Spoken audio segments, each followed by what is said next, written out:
Hi hello everyone. तो काफ़ी time से पेंडिंग था कि मैंने बताना था सारा क्या हुआ लैंडलॉर्ड के साथ और पुलिस वगैरह सारा क्या सीन था। तो हमने शिफ्ट करा था द्वारका सेक्टर 1 में, पॉकेट 1 फेज़ 1। तो जब शिफ्ट करा था, पहले तो मैं बता दूं, नो ब्रोकर से हमने ये सारा कुछ सर्च करके लिया था जो फ्लैट हमको मिला था। तो उसमें दिक्कत क्या हुई कि एक तो जल्दबाजी में देखा, फिर रेंट वेंट डिसाइड हो गया 26,000 के आसपास। 2 BHK के लिए उसने 3 BHK डाल रखा था, जो 2 BHK निकला। चलो वो सब तो ठीक है, उसका कोई इशू नहीं है, जो कुछ भी हो गया ठीक है। तो लैंड लेडी ने कहा कि 1 महीने का आपका सिक्योरिटी देना पड़ेगा, एडवांस में दे दो, और जो रेंट लगता है वो, और सोसाइटी का जो भी रहता है फ़ीस वगैरह। तो हमने कहा ठीक है, कोई इशू नहीं है। तो उसी दिन हाथों हाथ पैसे दे दिए, जबकि वो खाली भी नहीं हुआ था, अभी 15 दिन बाद खाली होना था। तो उसको 1 महीने का सिक्योरिटी डिपॉज़िट एडवांस में पे कर दिया।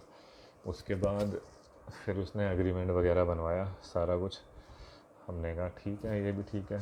फिर साफ़ सफाई की बात हुई थी, वाइट वॉश। मैंने कहा था वाइट वॉश करा के दे देना। तो उसने कहा था वो तो मैंने ऑलरेडी करवा ही रखा है, पर मेरे को दिख रहा था कि, मैंने कहा ये सही से नहीं है, आप करवा देना इसको। तो उसने कहा कि ठीक है, अगर 2,000 खर्चा आएगा, 2-3 हज़ार तो आप खुद ही करा देना, ज़्यादा आएगा तो मैं करवा दूँगी। मैंने कहा ठीक है, कोई इशू नहीं है। तो फिर जो बंदा पहले रह रहा था, उसने कहा कि मेरा फर्नीचर वगैरह पड़ा है, आपको लेना है तो देख लो। मैंने कहा नहीं नहीं, अपना तो है ऑलरेडी, तो वो नहीं लेना है। तो फिर उसने थोड़ा बहुत वैसे ही हिंट दिया था कि मतलब लैंडलॉर्ड जो है सही नहीं है, थोड़ा ध्यान से, ऐसा वैसा। तो उस टाइम तो उतना समझ आया नहीं। फिर जब वो बंदा छोड़ के जाने लगा, तो फिर वाइट वॉश के लिए मैंने कहा कि आप करा दो, मेरा सामान वगैरह काफ़ी सारा है, फर्नीचर वगैरह वो सारा सेट करना है, तो आप एक बार वाइट वॉश करा दो, तभी तो मैं सामान वगैरह अपना रखूँगा। तो लैंड लेडी की जो मदर थी वो कह रही है कि आप पैसे दोगे तभी तो वाइट वॉश कराएंगे। मैंने कहा पैसे तो आप दोगे ना, वाइट वॉश कराओगे तभी तो हम वहाँ जाएंगे रहने। वाइट वॉश तो लैंडलॉर्ड और लैंड लेडी करा के ही देते हैं, जो भी होता है। तो उन्होंने कहा कि ठीक है, जो अगर 2-3 हज़ार आया तो आप दे देना, ऊपर से हम दे देंगे। मैंने कहा ठीक है। तो जब बुलाया उसको वाइट वॉश वाले ने, उन्हीं का कोई था लोन, तो उसने कहा कि इस पर तो पूरा अच्छे से लगेगा 15-16 हज़ार रुपये, क्योंकि सीलन वगैरह बहुत ज़्यादा थी। तो वो तो बौखला कि मेरे सामने ही बोला कि नहीं नहीं, इतना ज़्यादा नहीं करना है, आप इसको खाली वैसे ही कर दो, मतलब टाइम पास टाइप लगा दो इसको, बाकी बाद में ये लोग खुद देख लेंगे। तो एक तो वहाँ पे मेरे को बड़ा अजीब लगा। मैंने कहा यार ऐसे कौन करता है कि मेरे सामने ही बोल रही है कि ऐसे ही लगा दो अभी टेम्परेरी, बाद में ये लोग खुद ही देख लेंगे। तो फिर मैंने कहा चलो आप कराओ, जैसा भी कराना है आपने। तो उसने करा वरा बंदे ने। बाद में पता चला कि, मैं कहा कितने पैसे हुए? तो उसने कहा कि 4,000 बोला है दीदी को मैंने, पर वो 3 ही दे रहे हैं मेरे को। तो मैंने उनसे पूछा कि कितने पैसे हुए, तो उन्होंने बताया नहीं मेरे को। कह रहे कि हो गए पैसे, बहुत ज़्यादा लगे हैं, आप जो है अपने 3,000 दे दो जो देने थे, और बाकी हम पे कर देंगे। जबकि बंदे ने बता दिया था कि 3 ही टोटल लगे हैं। तो मैंने कहा बात तो यही हुई थी कि 2-3 तक खर्चा होएगा तो हम करेंगे, उसके ऊपर जो भी, अगर उससे ज़्यादा लगा तो सारा आप करोगे। कह रही आप यही सोच लो कि 2-3 ही लगे और आप पे कर दो, अभी हम शिफ्ट भी नहीं हुए थे। मैंने कहा यार ये तो अभी से ही मतलब ऐसे कर रही है, बाद में तो बहुत दिक्कत होएगी, कैसे करेंगे? तो फिर मैंने कहा चल ठीक है, मतलब क्या चिक चिक करनी, ठीक है। मैंने कहा ले लो पैसे, ले लो। पैसे दे दिए उनको। तो 1 महीने का एडवांस भी दे दिया था डिपॉज़िट। फिर पानी के बिल का मीटर भी उन्होंने लगाया नहीं था, वैसे ही ले लेते थे वो डिफ़ॉल्ट पैसे जो पहले रह रहे थे उनसे भी। और रेंट के लिए मेरे को उन्होंने बोल रखा था कि मैं कैश ही लूँगी, मैं नहीं, मतलब ऑनलाइन ट्रांसफ़र नहीं करेंगे बाद में। और पैन कार्ड भी अपना दे नहीं रही थी, मतलब वैसे ही झोल झाल कर रखा था कुछ शायद। तो हमने वाइट वॉश के पैसे भी दे दिए। वाइट वॉश के पैसे देने के बाद फिर उनका फिर से फ़ोन आ गया कि अच्छा अगला महीना शुरू हो रहा है, अभी अगला महीना शुरू होने में 2-3 दिन थे, 1 महीने का डिपॉज़िट पहले दे दिया था, अगला महीना शुरू होने में 2-3 दिन थे। तो कह रहे कि आप एक काम करो, दे दो पहले ही रेंट, बाद में भी तो देना ही है। मैंने कहा यार ये भी सही है, अभी शिफ्ट भी नहीं हुए, वाइट वॉश भी नहीं कराया, वाइट वॉश के पैसे भी दे दिए और कह रही है कि अभी रेंट भी दे दो, कि अभी शिफ्ट तो होना ही है आपको, तो रेंट बाद में भी दोगे तो अभी दे दो। मैंने कहा चलो ये भी ठीक है, दे देते हैं। तो एक और महीने का रेंट दे दिया, तो टोटल हो गया 1 महीने का डिपॉज़िट जो उसने बोला था, 1 महीने का रेंट और वाइट वॉश के पैसे, ऑलमोस्ट 56 या 57,000 रुपीज़ में उसको दे चुका था। और अभी वहाँ रह भी नहीं रहे थे, वाइट वॉश भी नहीं हुआ था।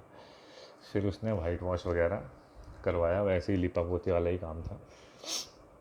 तो फिर मेरा सामान आया, सामान मैंने अंदर रखा और मैंने ताला लगा के रखा था, वहाँ पे गया नहीं था, शिफ्ट नहीं हुआ था।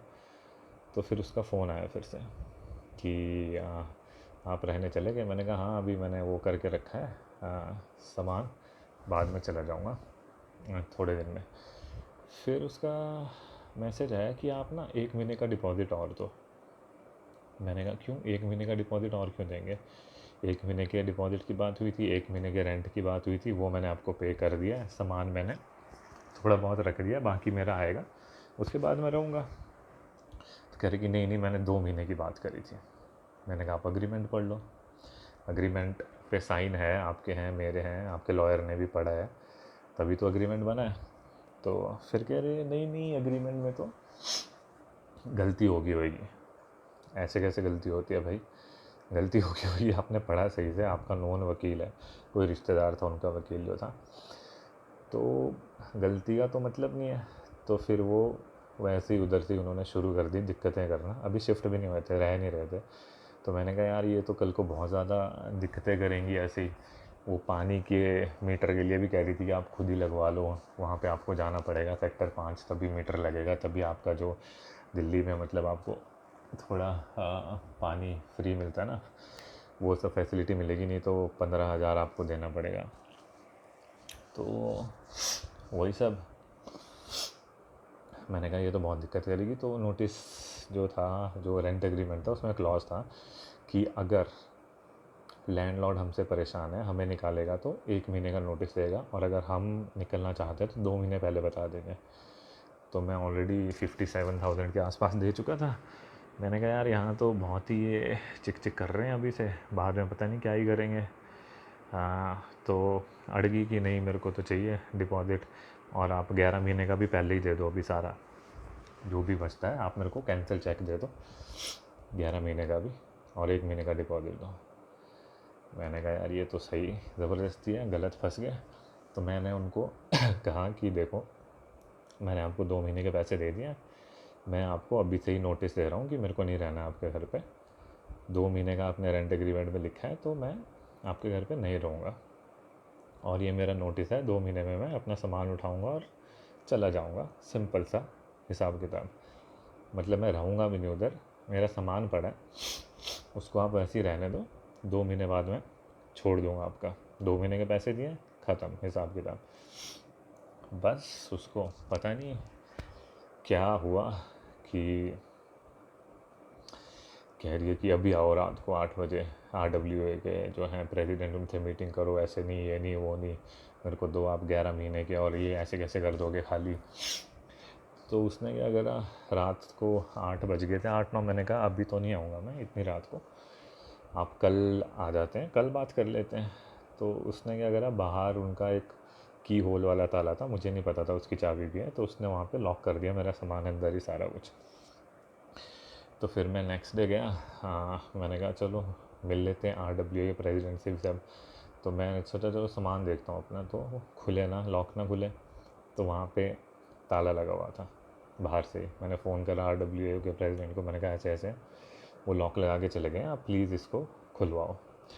तो उन्होंने कहा आपने तो रेंट वेंट पे करा है सारा कुछ, उनको तो पता ही था, अग्रीमेंट भी उनके पास कॉपी जाती है। तो कह रहे हैं ऐसे तो वो नहीं कर सकते, आप चले जाओ अंदर। मैंने कहा आप फ़ोन करके बोल लो उनको। तो उन्होंने उसको फ़ोन करा, वो सुनती नहीं है एक तो उसने सही से उनकी बात का रिस्पॉन्स ही नहीं दिया, कुछ भी नहीं करा, वैसे ही चलेगी। तो फिर मैंने कहा यार ये तो गड़बड़ हो गया, तो मैंने फिर 100 नंबर पे फ़ोन करा। मैंने कहा ऐसे ऐसे मेरा सामान अंदर है और इन्होंने लॉक लगा दिया है, तो प्लीज़ आप कुछ कीजिए।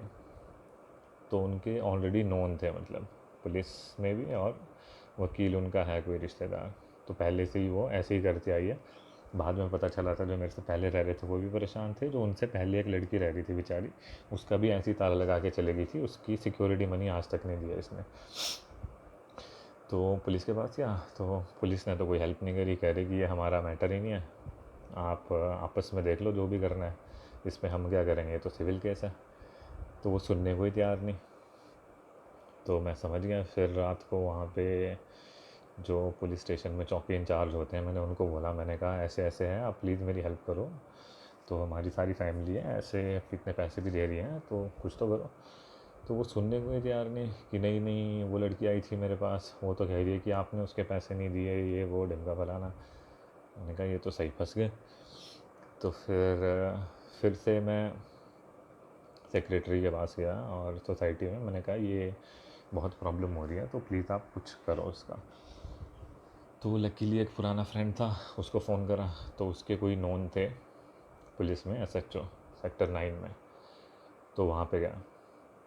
तो जब वहाँ पे गया तो उनको मैंने बताया कि सर ऐसा ऐसा है, ये मेरा रेंट एग्रीमेंट है और ये पैसे हैं, सारे प्रूफ हैं मेरे पास, कॉल रिकॉर्डिंग से लेके सब कुछ।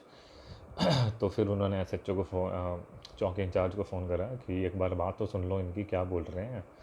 तो फिर उन्होंने बात सुनी मेरी, देखा कि हाँ मतलब मैं सही हूँ और वो लड़की गलत है, तो उसको बुलाया थाने में।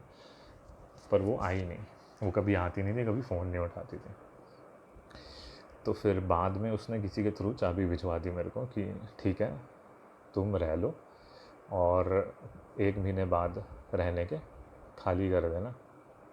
मैंने कहा ठीक है, 2 महीने का रेंट दिया है, पर मैं 1 महीने में ही खाली कर दूँगा, मेरे को इन झंझट में नहीं पड़ना है, जो मेरा सिक्योरिटी डिपॉजिट है वो 15 दिन बाद दे देना। तो उसने कहा कि ठीक है, आप 1 महीने बाद जो है अपना खाली कर देना और डिपॉज़िट ले लेना, सिक्योरिटी डिपॉज़िट। तो यहाँ तक बात सब सही चल रही थी। उसके बाद जब ये बात होगी कि डिपॉज़िट वॉज़िट ले लेना, हमने कहा चलो अब क्या इशू हो गया, अब कोई इशू नहीं होएगा, सही हो जाएगा सारा हिसाब किताब, शांति से 1 महीना रहते हैं और छोड़ते हैं, पैसे बाद में देख लेंगे, मिल जाएंगे जो भी होएगा। तो फिर उसको फिर से पता नहीं क्या हुआ। फिर वो उस दिन आई जब वहाँ से पुलिस स्टेशन से, तो जब उसने चाबी वाबी दे दी थी तो हम अंदर रहने लग गए थे। तो जब वो पुलिस स्टेशन से आ रही थी तब फिर से उसने पुलिस स्टेशन पे बुलवाया मेरे को, उनका फ़ोन आया था जो थे चौकी इंचार्ज। तो मैं चला गया। तो कह रही कि इनको बोले कि अगले महीने के पैसे भी दे दें अभी। मैंने कहा अगले महीने के पैसे, अभी तो बात करी आपने कि 1 महीने के पैसे आप ले रहे हो और 1 महीने का आप डिपॉज़िट मेरे को वापस दोगे। पर मैंने कहा सर मेरे को इन पे भरोसा नहीं है, आप इनसे यहाँ पे रिटर्न में ले लीजिए। तो पुलिस वाले ने कहा कि हाँ आप यहाँ पे लिख दो कि आप इनका 1 महीने का दे दोगे वापस, और दोनों साइन करो और ख़त्म बात, और अपना अपना करो जो भी कर रहे हो।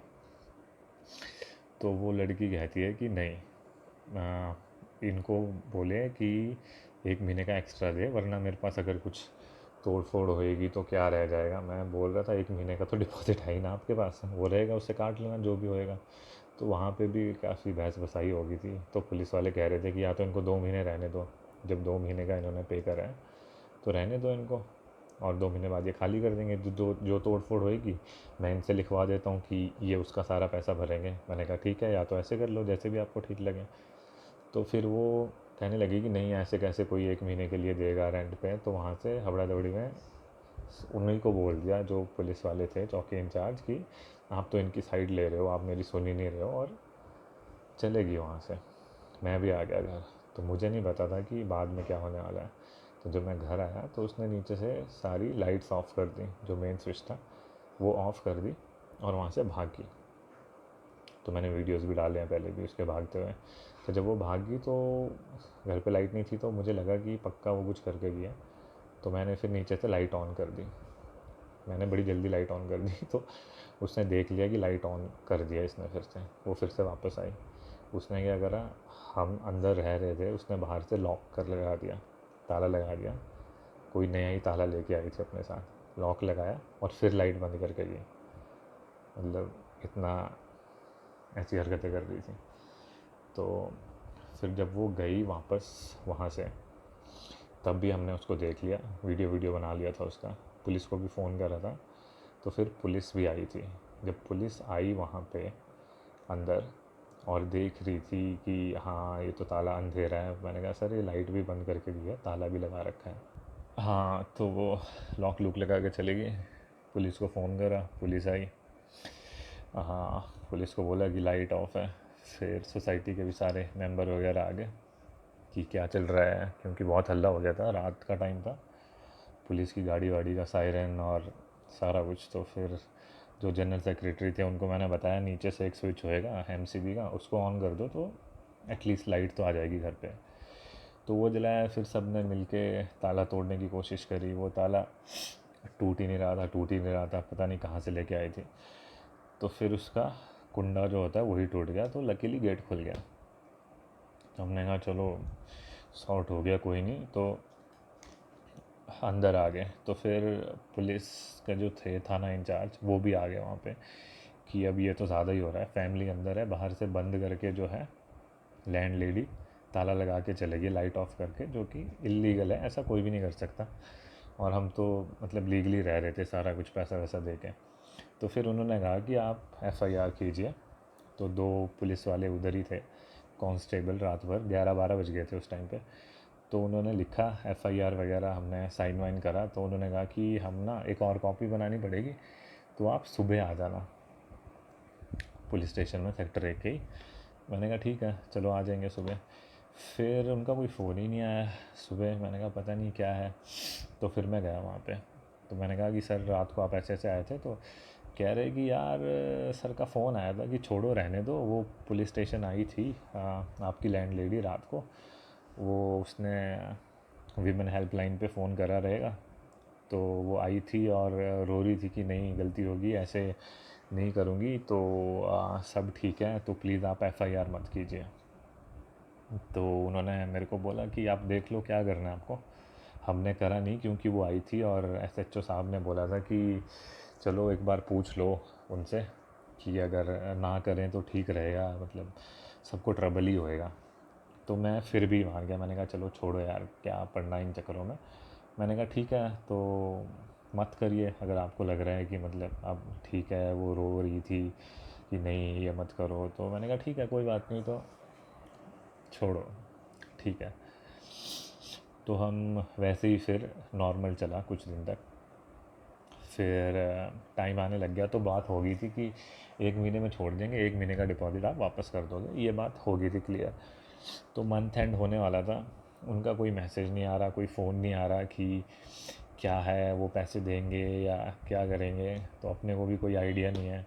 मैं भी 5-7 दिन पहले, हफ़्ता पहले जो हैं प्रेसिडेंट आरडब्ल्यूए के हरीचंद जी, उनको बोल रहा हूँ कि आपके पास उन्होंने पैसे डिपॉज़िट कर दिए हैं नहीं करे हैं, क्योंकि हाँ बताना भूल गया कि उसके बाद उनके ऑफिस में गए थे लैंड लेडी और मैं भी वहीं पे था। तो ये डिसाइड हुआ था कि वो जो है लैंड लेडी, वो 1 महीने का मेरा डिपॉज़िट जो है आरडब्ल्यूए के प्रेसिडेंट के पास जमा कर देंगी और हम खाली कर देंगे, क्योंकि उस पर तो मैं भरोसा नहीं कर सकता। तो दे अग्रीड कि ठीक है ऐसे कर लेंगे। तो मैं उनको पूछे जा रहा डेली कि सर बता दो, मतलब आपके पास पैसे दे दिए हैं तो हम खाली कर देंगे इस महीने, वरना एकदम से मुझे भी कहाँ मिलेगा। तो मैंने तो देख रखा था बाकी जगह कि घर, मैंने कहा चलो यहाँ से जो पैसे मिलेंगे डिपॉज़िट वॉजिट के वहाँ दे देंगे। तो उन्होंने कहा कि नहीं कोई फ़ोन नहीं आया, मैं कर रहा हूँ, तो वो उठा भी नहीं रही है फ़ोन। मैंने कहा तो ये तो पंगा हो गया फिर कैसे करेंगे। वैसे मैं बता दूं कि वो अपनी जेब से 1 रुपया भी कभी खर्चती नहीं। तो मुझे लगा कि ये सोच रही है कि चलो इनको 2 महीने ही रहने दो, पैसे दिया है और चिल्लम चिल्ली ख़त्म करेंगे, ठीक है। तो उन्होंने नहीं करा फ़ोन। उन्होंने मंथ का जब लास्ट दिन था रात को 9 बजे कॉल करा, वो भी अननोन नंबर से। तो मैंने उठा लिया। तो उन्होंने कहा, उनकी मदर ने कहा कि बेटा कल हम आ रहे हैं तो आप जो है खाली कर देना खड़े पाँव। मैं मान गया। मैंने कहा कोई बात नहीं, आप पैसे लेके आइए, पैसे दीजिए और मैं खाली कर दूँगा। तो वो सुबह आए, कहा कि हम इंस्पेक्शन करेंगे पहले। मैंने कहा ठीक है जी, कर लो इंस्पेक्शन, आप ही का घर है, करिए। तो इंस्पेक्शन कर रहे हैं, गीज़र ऑन करके देख रहे हैं कि गर्म पानी आ रहा है कि नहीं आ रहा है। मतलब 10-15 दिन में तो क्या ही कोई गड़बड़ करता है घर पे। तो सब सही था। फिर ज़बरदस्ती का कुछ बोलने लगी कि यहाँ एसी का ये शीशा टूट गया है। मैंने कहा जो हमसे पहले रह रहे थे उन्होंने एसी लगाया था, एसी की पाइप के लिए होल करा है, मैंने तो एसी भी नहीं लगाया अभी, तो मैं क्या करूँगा। कह रहे नहीं नहीं ये आपने करा है ऐसा वैसा। तो मैंने कहा चलो काट लेना, कितना काटोगे। तो फिर थोड़ी देर बाद वो बिना बताए जो है उनके पास चले गए थे, RW के प्रेसिडेंट के पास, कुछ बोला होगा मेरे को नहीं पता। फिर उनका फ़ोन आया कि आप यहाँ आ जाओ, चलो हम कर लेते हैं हिसाब किताब। मैं जाने लगा तो वो पहले ही आ गए मेरे पास कि अरे वहाँ क्या जाना है, हम आपस में ही कर लेते हैं, उनका क्या लेना देना है इसमें। मैंने कहा आप ही ने तो कहा था कि उनके पास करना है, अब चलो उनके पास। तो वहाँ बैठ गए तीनों। तो मैंने कहा इनको बता दो कि पैसे वैसे आपको अभी डिपॉज़िट कर दे, मैं खाली कर दूँगा, रात तक शाम तक खाली कर दूँगा। तो फिर वो गिराने लगी कि नहीं इन्होंने ये शीशा तोड़ा है, ये भी सही नहीं है, एक टाइल में क्रैक था, मतलब बहुत ही पुराना क्रैक था वो, जो हम जो रह रहे थे हमारे इससे पहले उनके टाइम का था। मैंने वो जो काम करने वाली आती थी उससे पूछा था, तो उसने उसके जोड़ जाड़ के बिल एडवांस में बना दिया कि इलेक्ट्रिसिटी का बिल 1000 रुपये आएगा। ये तो उन्होंने कहा कि इलेक्ट्रिसिटी का बिल 1000 रुपये तुम पहले कैसे ले रहे हो, जब बिल आएगा जितना आएगा वो पैसे काटोगे ना, अपने हिसाब से थोड़ी ना एस्टिमेट लगाओगे। तो उसने क्या करा, उसने 1000 रुपये इलेक्ट्रिसिटी का बिल लगा दिया, गैस का लगा दिया, पाइपलाइन का कनेक्शन था उसका 1500 जोड़ दिया, ऐसे ऐसे कट कटा के उसने मतलब 26,000 में से 16,000 जो है काटने का जुगाड़ फिट कर दिया कि पानी के भी 1500 बिल आएगा। तो उसने वो प्रेसिडेंट के सामने बोल दिया। तो उन्होंने कहा कि आपने मीटर क्यों नहीं लगाया, ये तो आपकी रिस्पॉन्सिबिलिटी है। लकीली उसी टाइम जो हमसे पहले रह रहे थे वो भी वहाँ पे आ गए थे सोसाइटी में, RWA की जहाँ पे मीटिंग चल रही थी। तो उनके भी कुछ पैसे बकाया थे। तो उन्होंने कहा कि आंटी जी आप मेरे तो दे दो 3,000 रुपये। तो उन्होंने कहा हम दे देंगे दे देंगे। तो कह रही थी कि हमारे तो 16 घर हैं, 16 फ्लैट है, अब कहाँ कहाँ मैं मीटर अपना मतलब पानी का लगवाने जाऊँ, इतना टाइम नहीं मिलता। तो जो हमसे पहले रह रहे थे अंकल ने कहा इतना ही फ्लैट है तो आप मेरे 3,000 तो दे दो। तो वो तो उसने देने नहीं थे ऑब्वियसली। तो उसने कहा कि वो तो हम आपको नोटिस भेजेंगे, फिर देखेंगे क्या करना है कैसे करना है। तो अंकल ने जो थे प्रेसिडेंट उन्होंने कहा कि ये तो गलत है, ऐसे तो नहीं होएगा, अभी तो बिल आया नहीं है, कुछ भी नहीं आया, मेरे पास पैसे जमा करो, जो बिल आएगा आप दिखाना, उतने में काट के इनको वापस दे दूँगा। सही था, कोई इशू नहीं था। पर नहीं, वो नहीं मानी कि नहीं ऐसे कैसे, ऐसे तो नहीं होगा। तो फिर गड़बड़ हो गया, फिर वो मानी नहीं। तो हम वापस आ गए। अब मैंने कहा मान नहीं रही है तो फिर हम 2 महीने रह लेते हैं, जितने पैसे दिए हैं उतने तो पूरा करेंगे। रहने लगे तो फिर उसने फिर से प्रॉब्लम्स करना शुरू कर दिया। 2-3 दिन कुछ नहीं करा, फिर नेक्स्ट डे आके उसने पानी का मोटर जो है वो निकाल दिया, घर पे पानी आना बंद हो गया। तो मैं वही सोचा था यार पानी क्यों नहीं आ रहा, पानी क्यों नहीं आ रहा। नीचे देखा तो मोटर, अपनी ही मोटर चुरा के लेके चले गया, और ऊपर जो पानी का टैंक होता है वो उसने उसका ढक्कन तोड़ मोड़ के फेंक दिया था। फिर मैं गया, मैंने नई मोटर ली, नई मोटर लगवाई, फिर पानी आने लग गया। फिर वो एक दिन बीच में आई, उसने देखा ओ अच्छा पानी चल रहा है। फिर उसने क्या करा, बिजली का मीटर जो था वही उखाड़ के लेगी निकलवा के। गार्ड के साथ भी बड़ी झड़प हुई, पर वही है कि लेडीज़ को गार्ड क्या ही बोलेगा। तो मीटर वीटर भी निकाल के लेगी, और दोनों बहनें खड़ी होगी वहाँ मीटर के पास कि निकालना है निकालना है, निकाल के लड़ झगड़ के लेगी। वो भी लेगी, चलो ठीक है। अब हमारे नेबर्स इतने अच्छे थे, मैंने रिक्वेस्ट करा कि मैम थोड़े दिन के लिए आप ये अपना कनेक्शन दे दीजिए। तो उन्होंने अपना कनेक्शन दिया, तो हमारा चल रहा था। हमने सोचा था 1-2 दिन में कर देंगे खाली। तो उससे वो भी नहीं रहा गया, उसने MCB फिर से बंद की, और दोनों बहनें उसी दीवार के पास खड़ी होगी जो वीडियो में भी है। फिर उनके दोस्त लोग आए, 2 पुलिस भी आई, बहुत सीन हुआ, पर कुछ सॉल्यूशन नहीं हो रहा था मतलब इस चीज़ का। फिर उनका एक फ्रेंड था जो बहुत ही समझदार था, चार्टर्ड अकाउंटेंट था, वो आया मेरे पास। उसने कहा कि देखो भैया इसका ना इशू है, मतलब लड़की का शायद मेंटली भी कुछ इशू है, तो ये तो नहीं मानेगी ऐसे। तो एक काम करते हैं, जो आपका डिपॉज़िट वॉजिट है सारा वो मैं दे देता हूँ, और जो ये वापस करेगी बाद में 15 दिन बाद वो मैं इससे ले लूँगा फिर। तो मैंने कहा वाह यार, मतलब ये तो सही बंदा है, मतलब इतना तो कौन ही करता है आजकल। तो फिर उसने जो जनरल सेक्रेटरी थे उनके पास पैसे दे दिए कि ये आप अभी रख लो, बाकी मैं थोड़ी देर में देता हूँ, आप बताओ कब खाली कर दोगे। मैंने कहा ठीक है, आप अभी मेरे को पैसे दे रहे हो, मैं कल शाम तक खाली कर दूँगा। तो वहाँ पे बात होगी। फिर उसने फिर भी पेपर में लिखवाया कि कुछ टूटेगा फूटेगा तो उसका मैं काट के आपको सिक्योरिटी वापस दूँगी। तो मैंने कहा ठीक है, मेरे को उसमें कोई इशू नहीं है, क्योंकि मेरे को तो वो बंदा पैसे दे ही रहा था। तो उसने कहा कि भैया ये कह रही है थोड़े बहुत पैसे मैं काटूँगी इस चीज़ के उस चीज़ के, कि आपने 1-2 दिन रहा है। वैसे तो मैं शिफ्ट भी लेट ही कर रहा था यार, 1 तारीख से रहना होता है, तो मैं 5 तारीख को अपना सामान ही रखा था, रह नहीं रहा था। पर मैंने कहा चलो इन सब में क्यों पड़ना, 2-4 हज़ार जा रहे हैं, जाने दो, एटलीस्ट बाकी के पैसे तो आ रहे हैं। तो उसने 26,000 में से मेरे को 22,000 दिए। मैंने कहा ठीक है यार, कोई नहीं, छोड़ो इसको। तो उसने 22,000 दिए, फिर हमने खाली कर दिया 3-4 दिन बाद। तो एक तो मैं ये बताना चाहता हूँ कि जब आप घर लेते हो कहीं पे, एक तो मैंने नो ब्रोकर के थ्रू लिया, तो बीच में कोई ब्रोकर नहीं था। पर अगर ब्रोकर होता तो शायद इतना पंगा ना पड़ता। और अपने नेबर्स वगैरह से भी यार पूछ लिया करो कि मतलब कैसा है हिसाब किताब लैंडलॉर्ड का, क्या है। और मैं तो काफ़ी टाइम से रेंट पे ही रह रहा हूँ, स्कूलिंग बाहर करी है, बीटेक बाहर करी है, कितने साल से रेंट पे रहा हूँ, तो कभी ऐसा इशू नहीं हुआ। फर्स्ट टाइम ही है ये 15-20 साल में जो ऐसा इंस्टेंट हुआ है कुछ।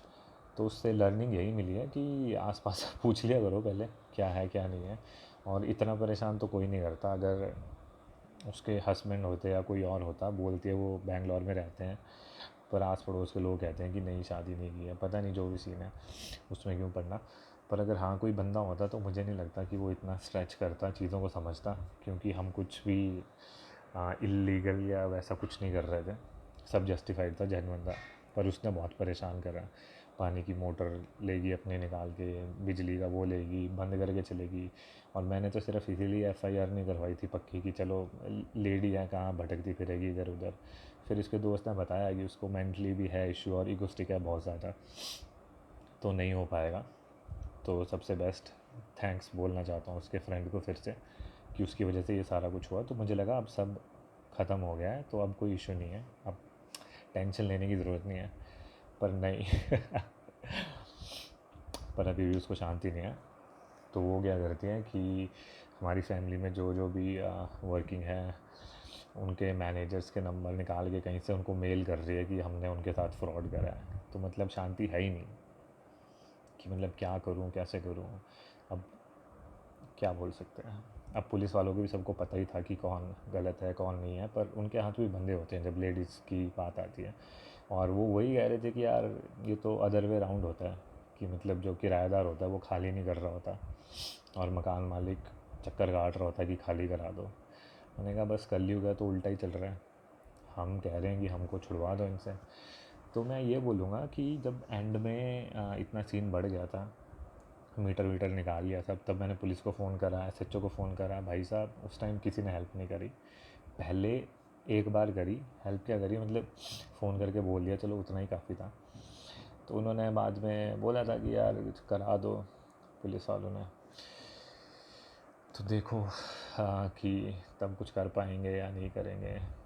तो पर यही बोलूँगा कि जब टाइम आता है तो फिर ये पुलिस वाले भी किसी के नहीं होते, तो उनको जितना आई गेस करना चाहिए था इंटरवीन, शायद ज़्यादा कर सकते थे। उन्होंने लेडीज़ होके नहीं करा, क्योंकि लेडीज़ के आगे यार क्या ही किसी की चलेगी, इतना एम्पावर कर दिया है हाँ इंडिया में वेमेन। पर सब ऐसे नहीं होते, आई नो। पर कुछ कुछ लेडीज़ की वजह से ऐसे काम होते हैं। तो सबको पता था सोसाइटी में अंदर बाहर कि हाँ क्या है, कहाँ इशू है, कौन गलत है कौन सही है। इवन पुलिस वाले भी बोल रहे थे कि सर हमको पता है, पर लेडीज़ है तो हम भी कुछ कर नहीं सकते, कल को उल्टा पुल्टा केस डाल दिया। इवन मेरे को उन्होंने बोला था कि आप कैमरा ऑन करके चला करो जब भी अगर उसके आसपास हो, अदरवाइज़ मतलब जिस हिसाब के ये हैं तो आप पे कुछ भी उल्टा पुल्टा केस भी डाल सकते हैं। चलो वो सब तो चैप्टर ख़त्म हो गया था, पैसे आ गए सब, मैंने कहा चलो लेसन ही हो गया। पर अभी भी मतलब तसल्ली नहीं है कि जॉब हमारी कुछ करा दे उसका, या पता नहीं क्या ही है दिमाग में।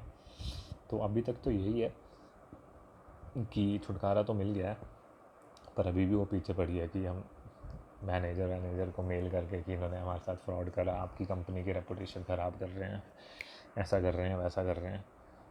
तो देखते हैं, वैसे तो हम नहीं घसीटना चाहते, हम तो दूर ही रहना चाहते हैं, पर अगर उसको इतना ही अगर करना है तो पता नहीं, देखते हैं यार, फिर लीगली करते हैं, क्योंकि अपने पास तो सारे प्रूफ हैं A to Z, जो कुछ भी हुआ है, कॉल रिकॉर्डिंग से लेके एग्रीमेंट से लेके रिसिप्ट से लेके सारा कुछ है।